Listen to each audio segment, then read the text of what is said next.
Ja, gå himmelske pappa, vi takka til gå og god, for tøyna ryggen i møte jokken herre, at vi skulle kallast tøynebøten, og vi det til herre, og takka vi det for til bare tøyna ryggen i herre. Takk for at vi kunne være sammen her i det, og at låta ordet sammen, og takk for det som vi har hørt, herre, om det, herre. Og herre, vi bydes innelig om at du skal sikna det som vi nu skulle låta sammen, herre. At det må være navnet tøynen til prøys og øyne til herre. Gå og god i himmelen, takk for Jesus samkom her ved dere i det. Sikne henne, takk for at jeg kan være både vi her, og herre. Takk og lov og prøys for alt, herre. Takk for at du frelste meg, da jeg var en unge dronker. Og herre og god, løy okken, herre, i jokken dette løyve. Så snart vi kunne være ljøs, så ånder øyne kunne komme at kjenne til, og få at det er vi løyve, herre, som er å kjenne til. I nøyneste sanne god og tann ut hos hente, Herre Jesus Kristus, vi pryser til her. Takk og lov at her. I Jesu navn. Amen. Jeg er glad for at jeg er her i det. Og Herren sikna tikkene som er her og sikna Jesus samkom. Ja. Siste delen så har vi hugsa nok så nekv om og lusta nekv for en etter en sanje som er nummer 1124 i nødje sangbøkene. Og ja, det finnes ikke sangbøkene her, så de kunne slå det opp og fylle vi. Jeg husker bare at Sintja han var som han har sålet bare 4 tikkene stilleslige nå. Og så kunne du suttje årene samståndes. De innses jo gjerne at vi skal være opptikkende av at det er ikke bare som han sier for noen år siden. Han sier at tale årgods det er ikke som affæra til postalønsmaling og en kveldskola. Det er nekmere alvarsamt enn det. Det er lysens og deians alvara som vi taler om. Og det evne som jeg skal røyne av vittjera halve anden er avmettelig alvarsamt evne. Og til som sanger nummer 1124 som jeg har hodet bare at Sintjan. Ta kjemur ein tuime tja ter og tja mer og kvar jona jurene liver ta vid må koma tu evia nær og stuja marskje ta iver.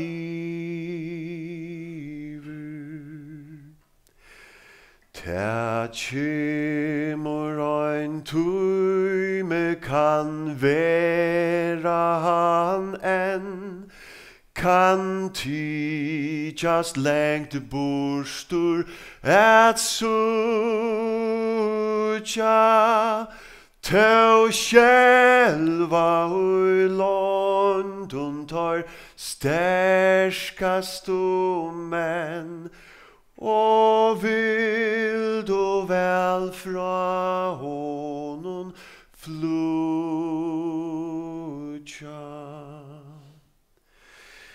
Ta kjemur ein tuime ein alvarsom stund tau mengur ein egg ta toncher og tann som ta bygde a svujtjande grund skal bindast ui evigar långjur. Ta kjemur ein tuime ta snilde og kraft ta vid edla mot ikkje røkur og om tu tut tui hevur haft ui velløyse evit tu sakur.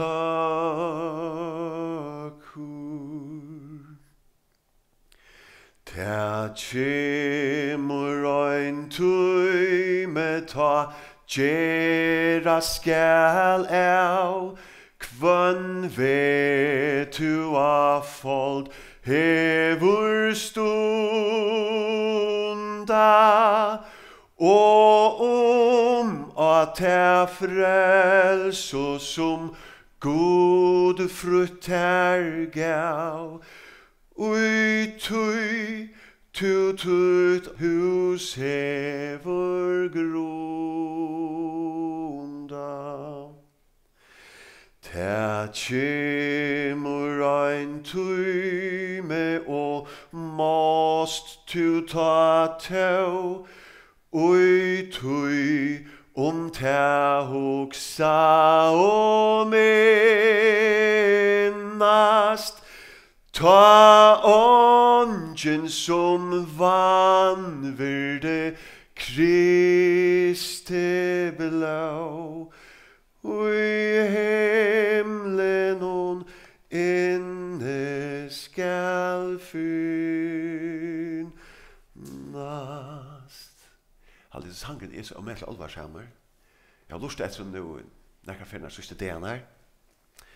Og husk det at en dag så kommer tøymen tja mer. Da jeg skal fære ur hessen holdt, ur hessen heime. Og da skal jeg møte gode. Og da tøymen kommer, da skal du møte gode. Og tøy det ikke dette som vi tås om. Da vi tar bibeltøymer til det er ikke bare noe teori. Det er kjolt. Det er kjolt livet tid. Som vi taler om. Tøy det så. Tøy det så alvarsamt at stille seg fram at tås om dette, men vi tar finner jo på om det fra gode. At færre ut og gjøre at folkeslø til lærersvannar. Og døype der og lære der. Og til det vi røyner gjøre etter besta føremåne. Og må Herren sikne øsne hesa på tøymaner skal heva.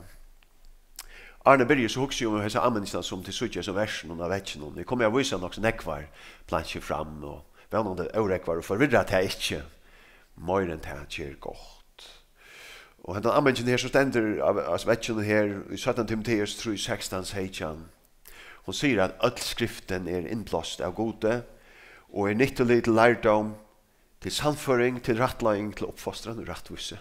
Men hva er det endamålet til? Jo, tog så Guds menneske kan være fullkommen, kan nesten omsettes bygve, først fire at hva gjøre alt godt versk. Det vil si endamålet er ikke at nekker skal få 12-tall i vitan om Guds år.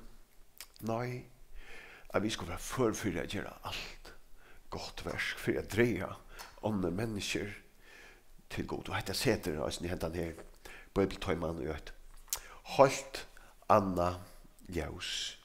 Men ikke misskilja meg til å gjøre godt at kjenne skriften her. Til at Paulus sier vi Timotheus, vi er som versen her, at 17 Timotheus 3:14-15, men vær to og i tøy som du har lært, som du har vært samførder om, du varst jo for å lære til det. Og du kjenner fra patten jeg har vinner høylav skrifter som kunne gjøre til vysan til frelse. Vi trunner at Kristus, Jesus. Så det er fantastisk godt å kjenne skriften der. Det er ikke her i er, men ikke bare vi skulle ha en eimjukan hukkbord til at det her, at rannsaka skriften der. Hvis vi leser det her verset her som Jesus sier i Johannes 5:34, han sier da vi hetta sier vi da skriftlærde i Israel, han sier til rannsaka skriften der, tog til hugsa dit av avutluvet heimon, og til er og i vittna om meg, det er vittna om Kristus. Og så kommer det alvar sammen til moin vilja tid ikke koma, så tid kunne få løy, tid er bare Kristus som vi kunne få løy, og tog er det så alvar samt at vi Jeg husker jo også at vi som trykker kunne taka det til oss, at vi ikke missa endamal vi akkurat løyve, ta i vid rannsaka skriftene, men at vi minnes til at vi sett som ljøsheimsen, som saltgjærene, at vinna saler, for jeg har altså endamalet vi bibeltømmen kommer nu, og det ikke til at vi skulle bli endelig sånne klokere, så var det godt at få gåan kollega, men først og fremst dette at vi skulle være bedre for å gjøre godt verk, være ljøs. Tog damer med så vel til året som ofte har brukt om til møtene her vi lærer, og det har vært sagt, det har vært kallet for oppbyggingar møte. Det er i større med jeg å lære tikkene, jeg vite. Men jeg vågner at det som jeg sier kan være åkken øtlån til oppbygging. Som det stender her i Efesus 4:29, «Ongen olyklig tala komme tikkene av munnen nøy, og slik som gav til oppbygging.» Så det er vi oppbygda. Som nu tarvar, så de som høyre kunne få nøye vi henne. Så det vil si at vevnen min altså at ikke endelig vi skal blåse klokere, men at jeg kan tale tikkene til oppbygging, amening og trøst. Det som det stender i 4 Korint 14, 3, 17 parten her, at du som varst alt det her, at du skal bli oppbygd der, og skal være drien av Herren, og du som kanskje ikke varst alt, at du skal få innleid og ahova, at granska dem høyr i året gods, som vi taler om. Og det var nemlig en maver som vi kjente, som jeg kjente vel, og aller helst tid øysene. Han gikk her i samfunnet i Beneset, han er ferdig med Herren nå, han sier, og ofte er det han begynner å tale. Det var ikke det minnast, han sier at her, siterer i Salm 9:15, «Læt år muns og hoksane hjärsta muns, lykat her, Herre, klekter moin og endor løysare moin.» Til som min bøn. Evne som vi skulle ta oss om, det vi finner ikke ångsvekten hese i beskriftene, og det er ikke tog at jeg har funnet på at han, og det er tog at jeg ble lært av øren, av lort etter talen, og vi lukker fra det jeg var unger, og jeg må nevne en person som, ikke minst at det kommer til dette evne som jeg har lært med meg, og det er noe som jeg ber frem med det, at det er nemlig som jeg har lært fra honom, og det er Sakariasen, i Goethe, som er jo en av dere læreren, bibellæreren i samkomne, som vi er glad for. Minns en av en møte, det var ordentlig unger, og man skriver alt lier som det taler av, så, men hei, var så rart pikka litt på pyrvi, altså, det var nesten som man litt servietter, og taler hun var så inne i hans røyk, og jeg minns hvordan litt jeg skriver, vi små, alle veien. Tog jeg ville vite alt det her som ble båret fram, og det er så fantastisk, det som man lærer til man er unger, man minnes det faktisk alt liv. Det sitter så fast, det som man lærer til man er unger. Og det er så godt å kunne lære, og at komme å kjenne Herren bedre og bedre. Den fyrre tøymen som vi har nå, har vært synte mer praktiske, og med det 17 for mer kanskje inn i skriften her, om disse hodtøysene jeg ser her, myndene eller eilagene som god djever åkken av høyla i andan om. Og jeg kommer ikke til å ta seg sånn om posisjonene eller tikkene til gode. Det har vi Lømmens Bibeltøm som Karl Johan Nilsen har haft om evne tro i øynene. Her greier han Ulla vel fra tog i alltid er kjølver om det, om hvordan god og hvordan tro i øynene. Han tror i veldig god. Jeg kommer bare til oss om funksjonene eller virke til en parste som virke høyla i andans. Om hvordan han og hva oppgaven hever, og hva en tøtning, og hva en tryggløyga han gjever okkon som Guds bøten. Og vi kunne bare stått og si at om høyla i andan, at han den tredje parten, kan vi si, av goddømmen. Han kanskje den minst utøkelig, eller for han som vi kanskje har minst, kanskje han minst utøkelig, men kan fyre okkon. Men han en verilig personer som parster av øyne gode som trutcher samståndes. Og det en personer, det ikke en kraft. Men jeg skal så ikke komme nær inn av inn i at hei tingene til ånder som då at jeg nek bedre enn jeg. Så det til, hver så oppgave av hele andans. Hvis du tar kan løte kanskje komme inn at hei tingene. Det første som må nevne, som jeg føler omøtelige tøtninger mye, jeg kommer ikke å nevne alt, så det er ikke forfyrir, men jeg kommer nevne noen ting om hva oppgaver han hever. Den ene oppgaven at han samfører heimen om synd. Hvis du ikke langt sagt av kapitlet i Bibelen at Gud sier, her sier han, ande moin. Gud sier, ande moin.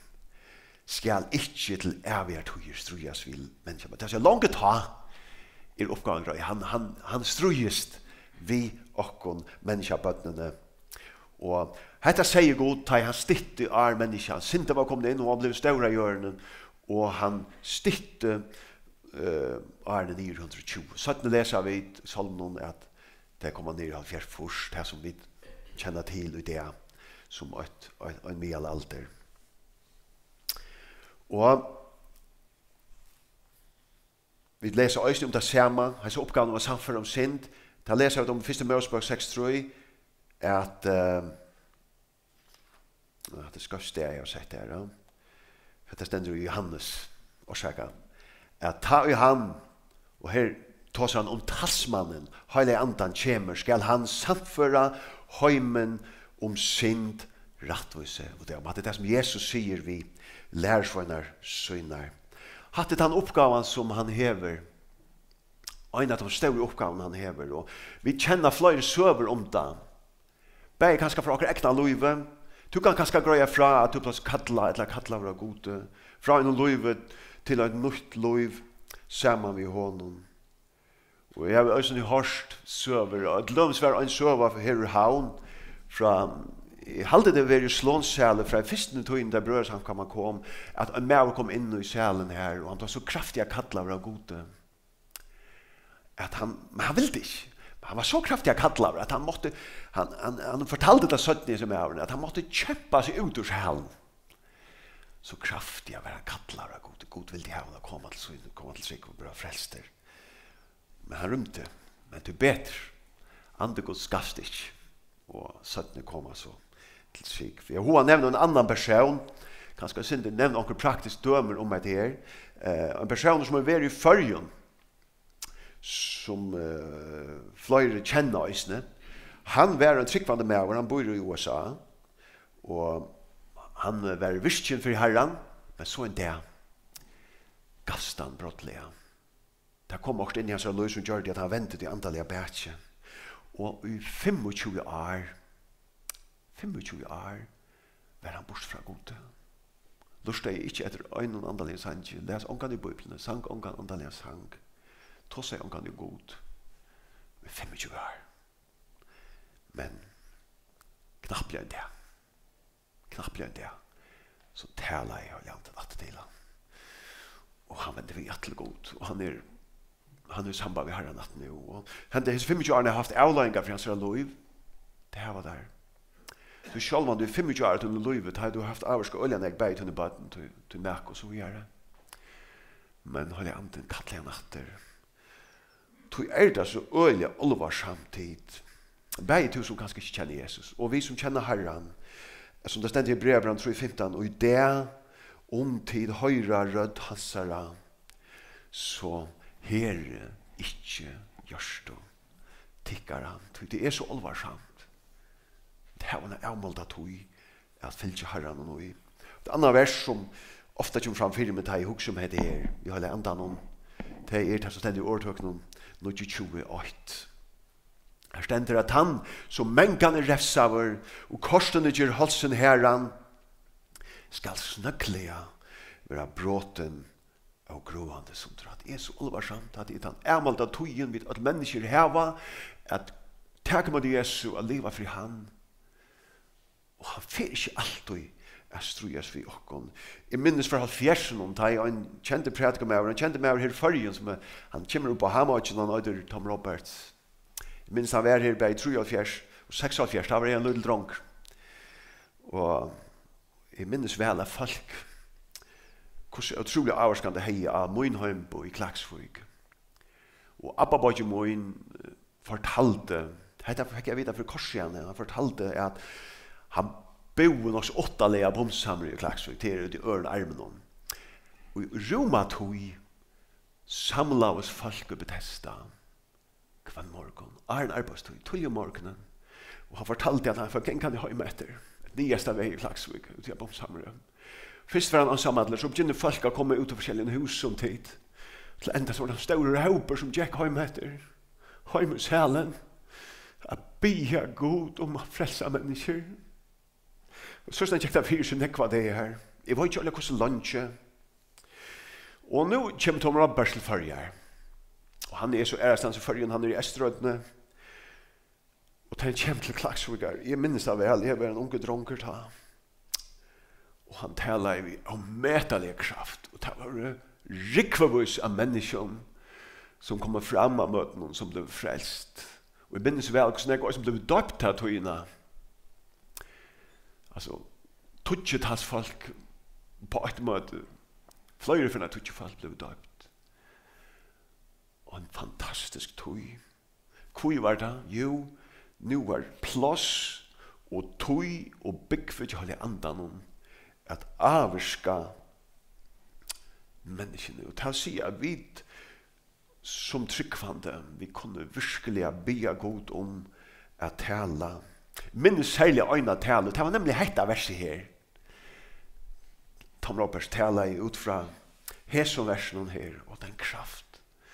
Ikke egentlig tog at han, som personen noe særlig, og seg selv om det, vi at mennesker, nei, du har litt anden slapp at tala, og minnes vel øysene tar sjansene som til dem sier sånn her, nå det bare vers, et nye le, og han sjanje, tar sjansene som ble sånn, kunne ta alt jeg på en hakri ånd, bare tala, sanger og bøner, og samkomman, alt tante om gynge møte samme malen, ja, mennesker skulle, da jeg på en hakri ånd, da mennesker skulle bliva for så det det jeg har en slepp fra meg, holde anden, ta det her kjolderskannen, underhold, det det borster. Det vi suttjag så viktig, det at mennesker skulle bliva frelst. Og høyrer tu han kalla, og benka tja ter, hans tjögnun stungna hånd bänkar nu. Vi frie in han kjemur, bärst han fär och svär, och frälstur fra sin taverur tu. Og vi kan spørre oss selv, hvordan det? Jesus sier, han som ikke savner mer, han spør, hvordan det? Savner vi god, savner vi honom. Holde anden han bor mer, han virker. Og man leser, jeg skal sitere det her verset her, som stender i Lukas 19:44. Det stender, da han kom nær og sa stegen, græt han om han og sier, hei til å øyne to vite om så ikke fyrr, enn av hesen deg i tøynen, hva det til fri, men nå er det fjalt fri egen tøynen. Hvor? Jo, tøy, du kjente ikke tøyene da du var vi tjavs.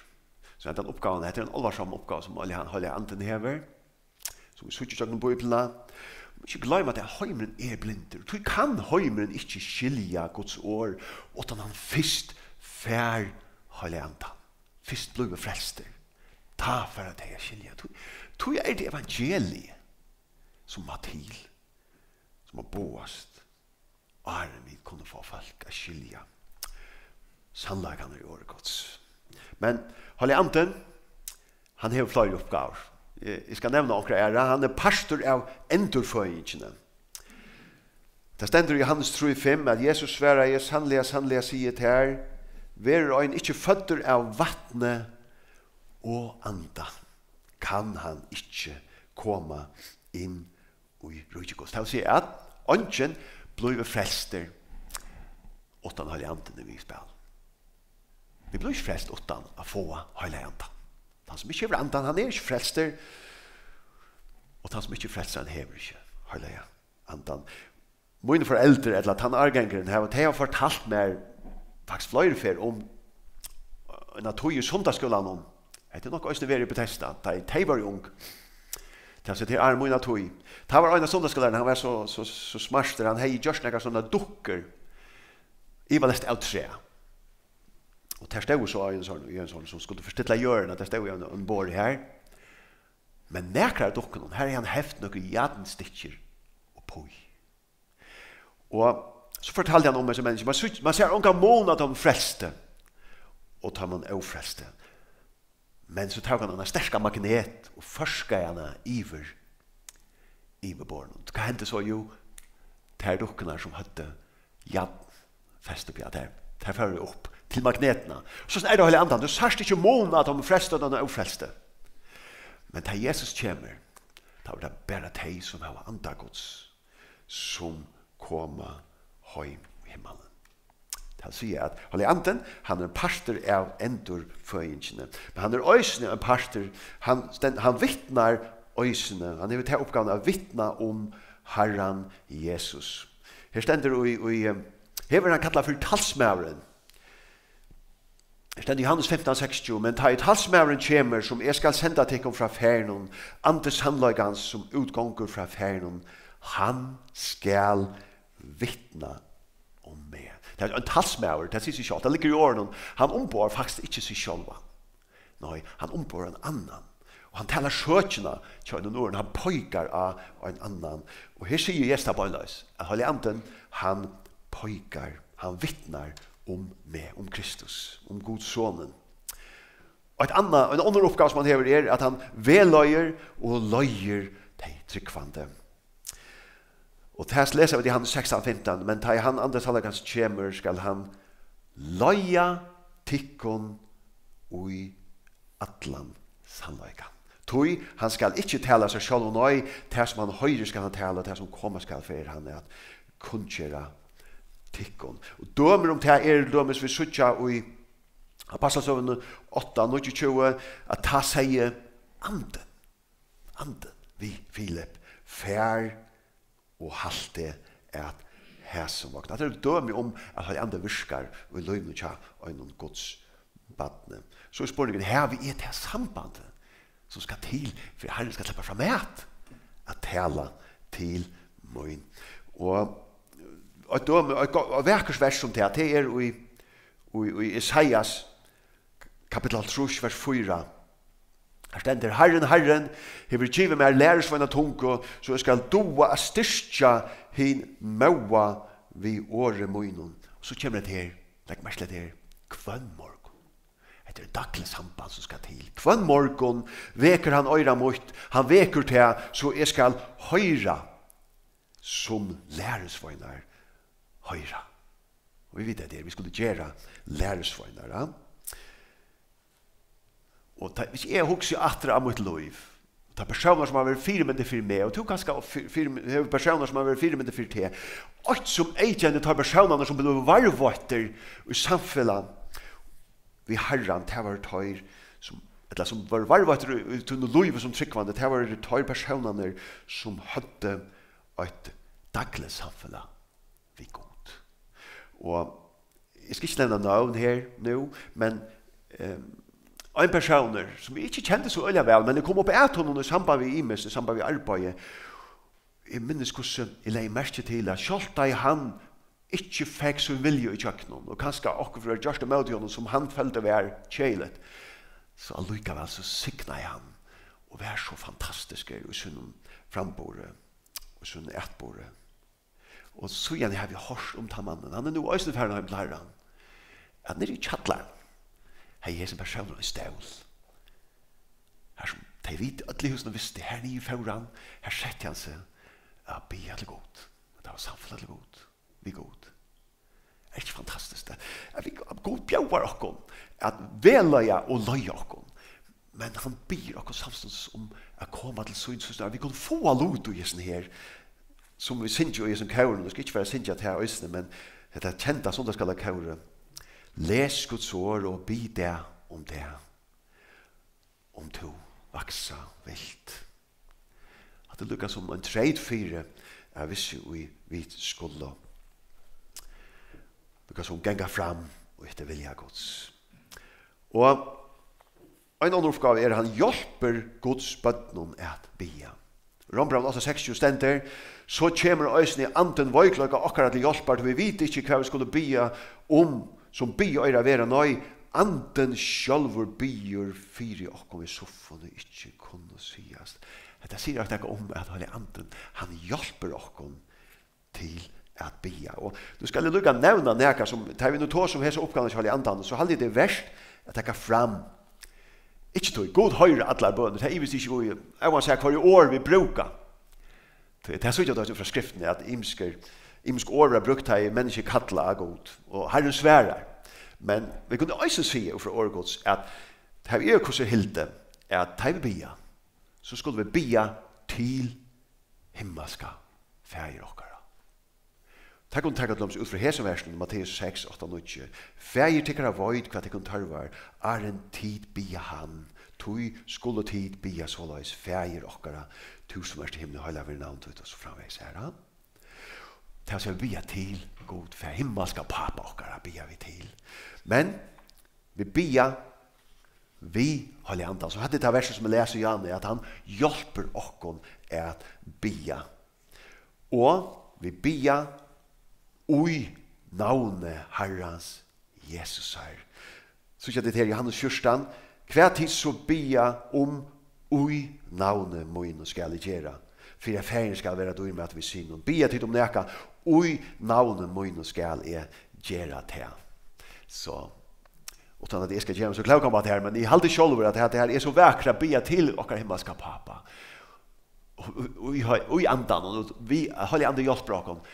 Det gör vi så i navnet Herrans Jesus här och tar den för mig också om att det är sanningen till MC och en av dem nutje sanken och honom. Här nila sig aldrande bönar folk Guds ajör. De avvakstur bera att somol. Stinn rekva teg omsorgfjør i bønene byrg etlegom. At det viser at vi øysene teg vi kanskje ikke er ungmøyre, kanskje ikke orska lukkan eg, det kunne være fantastisk ambo i Guds verste vi at bia, være bønar folk Guds gjør. Og jeg husker om det, at jeg husker om akkurat land farger, hvordan det var avskam man ikke har haft, at vi har haft fedrar og møver, ommer og appar oppettene, som har bia til god. Og så husker jeg også om ta jeg sjølver og ta jeg to være eldre for to ta at være et bønarfolk Guds ajør. Men det er også godt å be for dere selv. C.S. Lewis skal ha sagt at bøn brøyder ikke god, hun brøyder okkon. Ta vi be. Og det er sikkert nekka om det. Det stender nemlig her i Marskos 14:38. Vi er ikke å be fyriat. Det vil si at da vi bia så hjelper det på at vi ikke skulle fadla og i frøsting anden eller røyar.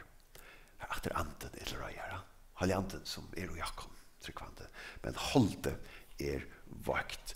Og i Efesus leser vi at 6:12 at tog ikke okkon stender bare den ikke vi blå hold, men vi tekner og veldene vi herrar heimsens i hesen heime.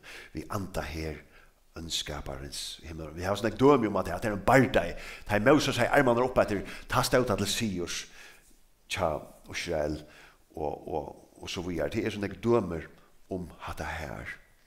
Og stendet også i Efesus 6:18 biande og i andanon. Det er sånn her som man bardei for fram. Og i andanon. Øyne hver tog vi atla i akatlan og bøn. Orvekkene tog jo alt i avhaldande og biande fire ötlom hinum høyløve. Og så skal jeg også si det. Her er i Gamla testamentet, det er en samkommentoina, men jeg halte at det sier noe om hvordan olvarsheimer bardeien er middelen ta ønte og ta gaua. Da vi sutja at det er brått i Daniel 12, 12 og 13. Jeg kan bare lese det. Så sier han vi med, øttast ikke Daniel, Det är det du sagt god och nu kommer anje Guds tilhansare fra första dag du gas hjärtat till att löjta efter att skilja och till att eimutja till för Asien Guds tons årtunne hård årtunne har just att kommen.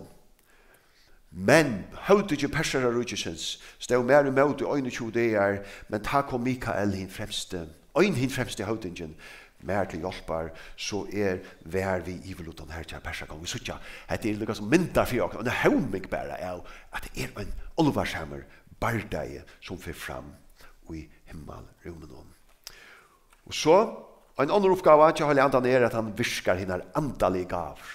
Vi läser i 4 Korinthierbrev 12 om det andalig gav där.